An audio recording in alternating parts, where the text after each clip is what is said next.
अस्सलाम वालेकुम नाजरीन, मैं हूँ राना इमरान और आप देख रहे हैं हिस्ट्री एंड स्टोरी चैनल। प्यारे सामीन इकराम, हमारी आज की वीडियो कैसे नबी पर मुबनी है जिन्होंने दीगर अंबिया कराम की तरह अल्लाह के हुक्म से बुत परस्तों में अल्लाह का पैगाम पहुंचाने में अपनी बुरी ताकत लगा दी, मगर वो जिनके दिलों पर कुफर के ताले लग जाएं वो दिल ईमान की रोशनी से मुनव्वर नहीं हुआ करते, बिलाखिर जहन्नम उनका ठिकाना होती है। वीडियो शुरू करने से पहले आप सब दोस्तों से गुजारिश है कि हमारी वीडियो को लाइक कर दें और चैनल को सब्सक्राइब कर दें और बेल आइकन को प्रेस कर दें ताकि हमारी नई वीडियो की नोटिफिकेशन बआसानी आप दोस्तों तक पहुंच जाए।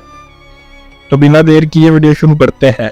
नाज़रीन गिरामी, हज़रत सुलेमान अलैहिस्सलाम की वफात के बाद उनके बेटे अजआन के दौर में बनी इसराइल की सल्तनत दो हिस्सों में बट गई थी। बैतुल मुक़द्दस और जनूबी फ़लस्तीन आले दाऊद के कब्ज़े में था, जबकि शमाली फ़लस्तीन में इसराइल के नाम से अलग रियासत कायम थी।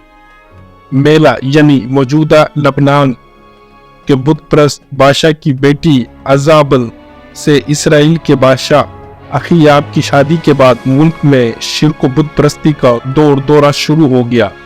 कदीम ज़माने के लबनान की कौम का सबसे बड़ा देवता बाल बुत था। इसका कद 100 फुट था, जो पूरे का पूरा सोने का बना हुआ था। बाल के 4 मुंह थे। इस कवि हिकल बुत की खिदमत और देखभाल के लिए 400 खादमीन मामूर थे और इस बुत की एक बीवी भी थी जिसका नाम अस्तारात था। बादशाह खियाब ने इसराइल के सदर मुकाम सामरिया में बाल का मंदिर और ज़िबा खाना तामीर किया। सामरिया शहर बलबक के नाम से मशहूर हुआ। बाल की पूजा और मुशरिकाना अकायद की तरह खियाब का रुझान देखकर इसराइल के शहरों में एलानिया बाल के नाम पर कुर्बानियां की जाने लगी। और फिर जब बनी इसराइल की रवायती गुमराही और बेदीनी अरूज पर थी, तो इस वक्त और इस जमाने में अल्लाह ताला ने हजरत इलियास अलैहिस्सलाम को हिदायत और रहनुमाई के लिए चुन लिया। आप शहर जलआद के रहने वाले थे।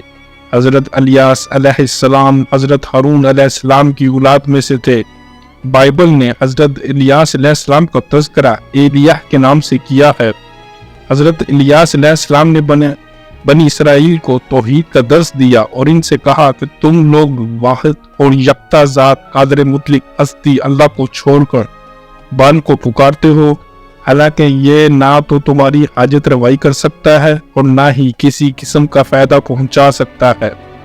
इस अल्लाह की तरफ लौट आओ जो कि न सिर्फ तुम्हारा और तुम्हारे बाप दादाओं का रब है, बल्कि आसमानों और ज़मीन और इनके दरमियान जो कुछ भी है इनका खालिक व मालिक है।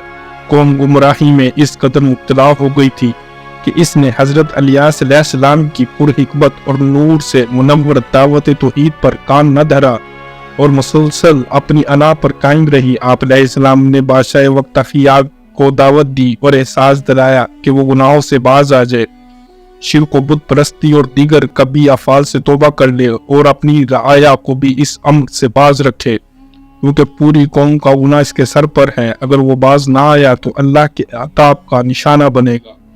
पूरी कौम खुशकसाली का शिकार हो जाएगी। लेकिन अखीयाब ने आपकी नसीहत का जरा बराबर असर कबूल ना किया और पैगाम हक को जुटलाता रहा।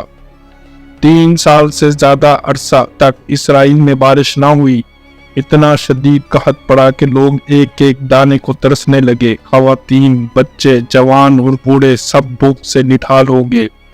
इस खतरनाक सूरत हाल से बादशाह सोचने पर मजबूर हुआ और अखीयाब ने हजरत इलियास अलैहिस्सलाम को तलाश करके बुलवाया और अपने रवैये की माफ़ी मांगी और बारिश बरसने के लिए आपसे दुआ की दरख्वास्त की। बादशाह के मुसाहबों और बाल के पुजारियों ने इसे अपनी शिकस्त समझा और मुखालफत पर आमादा हो गए। अल्लाह के नबी हजरत इलियास अलैहिस्सलाम ने तजवीज़ पेश की कि तुम अपने माबूद बाल के नाम पर कुर्बानी दो, मैं भी अल्लाह रब्बुल इज़्ज़त के नाम पर कुर्बानी दूंगा जिसकी कुर्बानी कबूल होगी। इस माबूद से बारिश के लिए इल्तिजा की जाएगी। इस जमाने में दस्तूर ये था, कुर्बानी का जानवर ज़िबाह करके एक बुलंद मुकाम पर रख दिया जाता था। तो कुर्बानी कबूल होने की निशानी ये थी कि गैब से आग नमूदार होकर कुर्बानी के जानवर को जला देती थी। जिसकी कुर्बानी कबूल ना होती वो वैसे ही पड़ी रहती। इस तरीके के मुताबिक तकरीबन 900 अफराद जो बाल देवता के पुजारी थे करमल पहाड़ पर जमा हुए ایک طرف پیغمبر حق حضرت الیاس علیہ السلام اکیلے کھڑے تھے تو دوسری طرف باطل کے ماننے والوں کا ہجوم تھا۔ بہرحال جانور ذبح کر کے پہاڑ کی چوٹی پر رکھ دیے گئے۔ غیبی آگ نے حضرت الیاس علیہ السلام کی قربانی جلا کر راہ کر دی۔ حضرت الیاس علیہ السلام کی سچائی اور حقانیت اور خدائے واحد کی وحدانیت کی کھلی نشانی دیکھ کر بادشاہ کے اوپر لرزہ طاری ہو گیا۔ اس نے حضرت الیاس علیہ السلام سے معافی مانگی اور پجاریوں کے قتل کا حکم دے دیا۔ حضرت الیاس علیہ السلام نے بڑی عاجزی ان کے ساری سے اللہ کے حضور بارش کی دعا کی، دعا قبول ہوئی اور خوب بارش برسی۔ سارا ملک جد تھل ہو گیا اور خوشحالی لوٹ آئی۔ اخیاب کی بت پرست ملکہ عزابل نے جب یہ دیکھا کہ اس کے شوہر نے بال کے پجاریوں کو قتل کروا دیا ہے تو وہ حضرت الیاس علیہ السلام کی جان کی دشمن بن گئی، جس نے تہیہ کر لیا کہ پجاریوں کے قتل کا بدلہ لے گی۔ ملکہ عزابل نے چلاکی سے سازش کی اور اپنی کامیابی کے لیے ماحول سازگار کیا۔ اخیاب بھی بیوی کے بنے ہوئے جال میں پھنس کر دوبارہ گمراہ ہو گیا۔ بت پرستی پر آمادہ قوم نے ملکہ عزابل کا ساتھ دیا اور ایسے حالات پیدا کر دیے کہ حضرت الیاس علیہ السلام کا ملک میں رہنا مشکل ہو گیا۔ حضرت الیاس علیہ السلام ملک چھوڑ کر سینا پہاڑ کے دامن میں جا کر چھپ گئے۔ حضرت الیاس علیہ السلام نے جب یہ دیکھا کہ بنی اسرائیل کسی بھی صورت راہ راست پر آنے کے لیے تیار نہیں ہے تو اللہ تعالیٰ کے حضور التجا کی کہ یہ تیرے بندے ہیں، سخت گمراہی میں پڑے ہوئے ہیں، تیرے نبی کی بات نہیں مانتے، اب تیری مرضی ہے کہ تو انہیں ہدایت دے یا ان پر عذاب نازل کر دے۔ اللہ نے بنی اسرائیل پر عذاب نازل کیا اور عزابیل کے خاندان کا ہر فرد ہلاک ہو گیا۔ توریت کے مطابق اللہ تعالیٰ کے مطابق جب حضرت الیاس علیہ السلام کی قوم پر عذاب نازل کیا جا رہا تھا تو انہیں آسمانوں پر اٹھا لیا گیا۔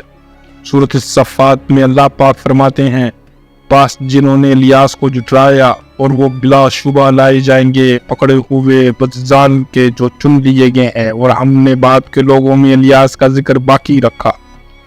الیاس پر سلام ہو، بلا شبہ ہم نیکوکاروں کو اسی ہی طرح بدلہ دیا کرتے ہیں، بے شک وہ ہمارے مومن بندوں میں سے ہے۔ پیارے ناظرین، اس کے ساتھ ہی ہماری ویڈیو کا وقت یہیں پر ختم ہوتا ہے۔ آپ دوستوں سے پھر دوبارہ کسی دلچسپ ویڈیو میں ملاقات ہوگی۔ تب تک کے لیے ہسٹری اینڈ سٹوری کی پوری ٹیم کو اجازت دیجیے۔ اللہ حافظ۔